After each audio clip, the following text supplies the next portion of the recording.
aujourd'hui, pas une petite déco, pas une petite boîte de Noël, mais une astuce qui va pouvoir vous servir à toutes les périodes de l'année. C'est une astuce avec vos caoutchoucs. Et oui, l'autre jour, je vous montrais l'utilisation des caoutchoucs pour réaliser des pochoirs. Maintenant, je vais vous montrer l'utilisation d'un caoutchouc pour réaliser un tampon. Et oui, quand vous recevez vos tampons, vous les avez, comme je vous l'ai montré, sur une plaque de caoutchouc avec la mousse et puis la mousse électrostatique ou autocollante pour aller sur vos tampons bois. Donc certains peuvent être utilisés en pochoir, tout simplement en enlevant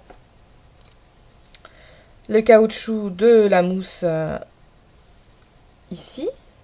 Vous voyez, tout simplement j'ai tiré, j'enlève. Je vais pouvoir utiliser mon pochoir. Bon, ici, celui-ci n'a pas grand intérêt. Il n'a pas vraiment de forme spécifique comme mes étoiles ou comme pourrait l'avoir une fleur. Donc, tous ne sont pas bons à garder.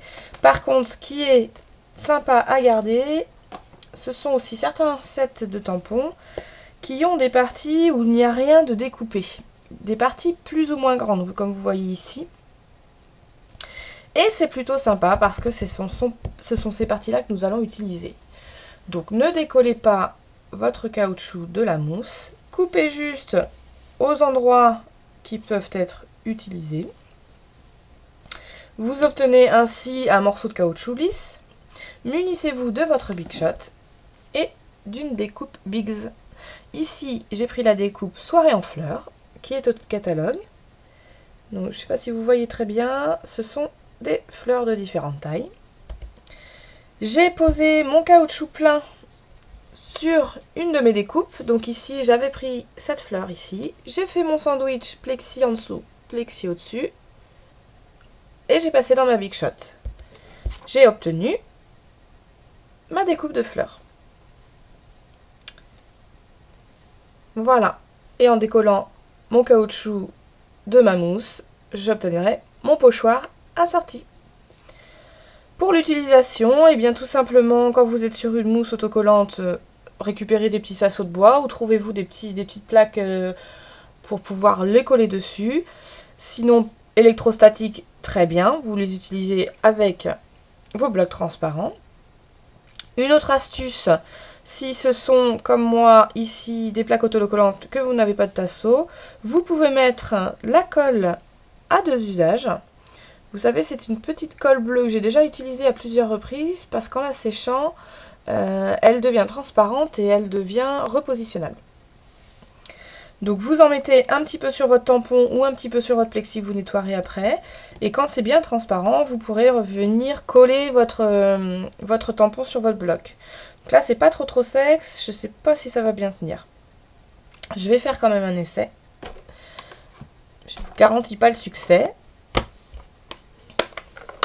Pour le coup, j'ai pris mon encreur, donc ici ardoise bourgeoise. J'ai pris mon tampon, mon nouveau tampon, fait maison. Je viens l'ancrer, vous voyez, ça tient pas. Là, la colle n'était pas assez sèche pour ma démo. Donc je viens l'ancrer. Je vais quand même finir la démo comme ceci. Je pose ici. Et puis j'appuie. Voilà, mon tampon est réalisé. Une autre petite astuce. Si vous voulez faire des motifs sur votre tampon, tout simplement, vous venez, hop, mettre de l'encre sur votre tampon. Et puis après, avec un petit bâton style cure-dent, par exemple, hop, que je vais venir couper ici. J'imagine des rayures sur ma fleur. Ou des traits qui vont venir couper ma fleur. Hop.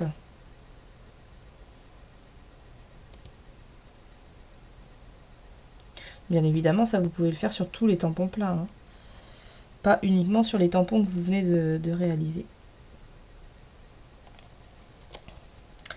Donc, je ne sais pas si vous voyez bien. J'ai fait mes petits traits. Hop. Bon là, c'est pas la chose à faire normalement, hein, mais je mets mon tampon à l'envers et puis je viens d'appuyer avec mon plexi. Et voilà. Voyez la différence, on voit mes traits, mes rayures sur ma fleur. Voilà, donc s'il vous reste quelques petites chutes de caoutchouc, n'hésitez pas à vous amuser avec votre Big Shot. À bientôt!